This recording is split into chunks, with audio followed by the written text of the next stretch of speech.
নমস্কার বন্ধুরা, এসো গল্প শুনিতে। আবার আমি আমার গল্পের ঝুলি নিয়ে হাজির হয়ে গেছি। আপনারা সব রেডি তো? আমার আজকের গল্প শ্রীমতী মৃদুলা ব্যানার্জির লেখা ঝুমরি, আর এডিটিংয়ে আছেন পাপিয়া কর্মকার। তাহলে শুরু করি বন্ধুরা। আমাদের বাড়ির বসার ঘরের রেডিওটা সারা দিন বাজে, কেউ শুনুক আর নাই শুনুক। সপ্তাহে 6টা দিন ও ওর মতো বেজেই যায়, কিন্তু রবিবার সকাল থেকে সবার মনোযোগ ওই দিকেই। ওই দিন সকালে চা পর্বটা ওর কাছে বসেই হয়। আজও তেমনই একটা দিন, আমরা চা খাচ্ছি আর রেডিও শুনছি। সবাই আছে, যেমন আমার ছেলে মেয়ে, তাদের বাবা, শ্বশুর বাবা এবং শাশুড়ি মা। নেই শুধু আমার ঠাকুরপো, সে গেছে মর্নিং ওয়াকে। হঠাৎ দরজা ঠেলে ঢুকে পড়ল ঠাকুরপো, আর তার সাথে একটা বাচ্চা মেয়ে। ঢুকেই ঠাকুরপো আমায় বললে, বৌদি, তুমি একটা কাজের মেয়ের কথা বলেছিলে, আমি একে নিয়ে এসেছি। আমার তো চোখ কপালে। বলি, এই পুচকে মেয়েটা আমার কি কাজ করবে? গাল টিপলে এখনো দুধ বেরোবে। ঠাকুরপো তখন খুবই করুণ মুখে বললে, ওর বাবা মা নেই, মাসির কাছে থাকে। মাসিটা খুব অত্যাচার করে, একেবারে সহ্য করতে পারে না। তাই ওর মেসো বললে, বাবু তুমি নিয়ে যাও, না হলেও মরে যাবে। আমি বাচ্চাটার দিকে তাকিয়ে ভাবছি, এমন সুন্দর একটা শিশু, অযত্নে ভরা এক মাথা চুল, টানা টানা চোখ, চোখের মণি দুটি যেন কালো ভ্রমর, আর টকটকে গায়ের রং। এই মেয়েকে ওর মাসি সহ্য করতে পারে না কি জানি।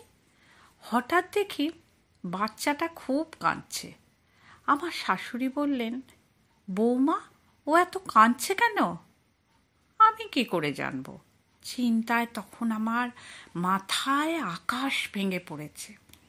আবার রেডিওতে একটা গান হচ্ছে মান্না দের, গোলাপের অলি আছে, কেউ নেই আমার, হায় গো, কেউ নেই আমার, হো হো, কেউ নেই আমার।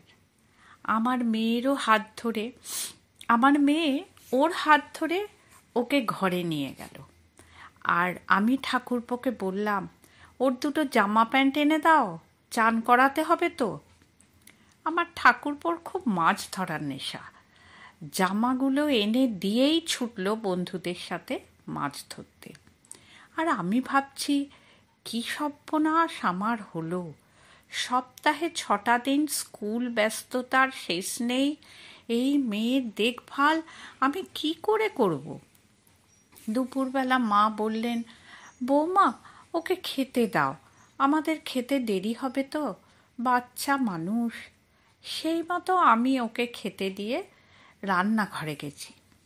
কিছুক্ষণ পর আমি মায়ের চিৎকার শুনতে পেলাম, বৌমা শিগগিরই এসো, মেয়েটা হার্ট ফেল করবে গো। ছুটে আস্তে আস্তে শুনতে পাচ্ছি রেডিওতে গান হচ্ছে, খাবো তোকে, গিলে গিলে খাবো তোকে, ঘচাং ফু, কামড়ে কুমড়ে। এসে দেখি ওকে গিলে খাবার ভয়ে কাঠির মতো শক্ত হয়ে বসে আছে, আর অমন সুন্দর চোখ দুটি আমরা আঠির মতন বের হয়ে গেছে, ভাতের থালায় টক করে পড়ল বলে।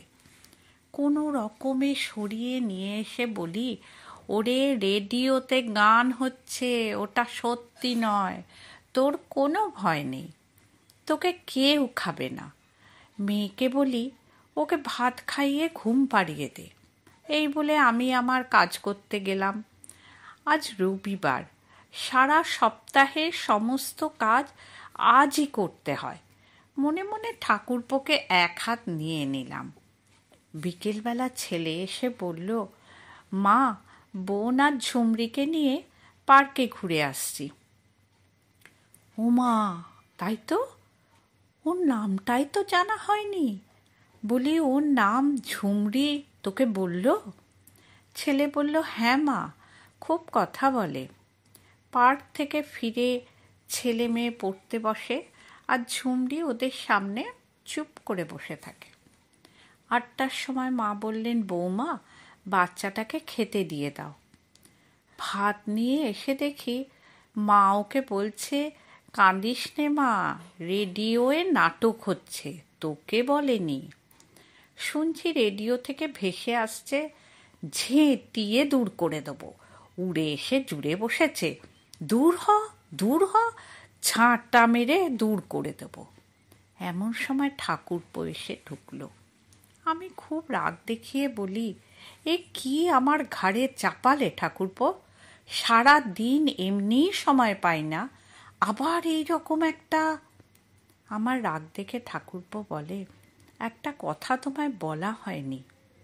মেয়েটা চোখে দেখতে পায় না, জন্ম থেকেই ওর চোখ দুটি অন্ধ। বৌদি আমার কাছে সেই জন্যে, বৌদি তোমার কাছে সেই জন্যেই ওকে নিয়ে এসেছি। আমি জানি না তোমার কাজও করতে পারবে কিনা। বৌদি, তুমি বিনা খরচে অনেকের উপকার করেছ, পারো না তোমার রোটারির সুদেবদাকে বলে ও চোখ দুটো ভালো করে দিতে? কোনো কথা আমি শুনতে পাচ্ছি না, মাথা ঝিমঝিম করছে, গা হাত পা কাঁপছে। সারা দিন এই মেয়েটার উপর আমি রাগ করেছি। আমার সামনে সব অন্ধকার, কিছুই দেখতে পাচ্ছি না। ঝুমরি, আমায় ক্ষমা করে দে মা। নমস্কার, আজকে এই পর্যন্ত। ভালো লাগলে শেয়ার করে, সাবস্ক্রাইব করে, লাইক করে আমার পাশে থাকবেন। ধন্যবাদ।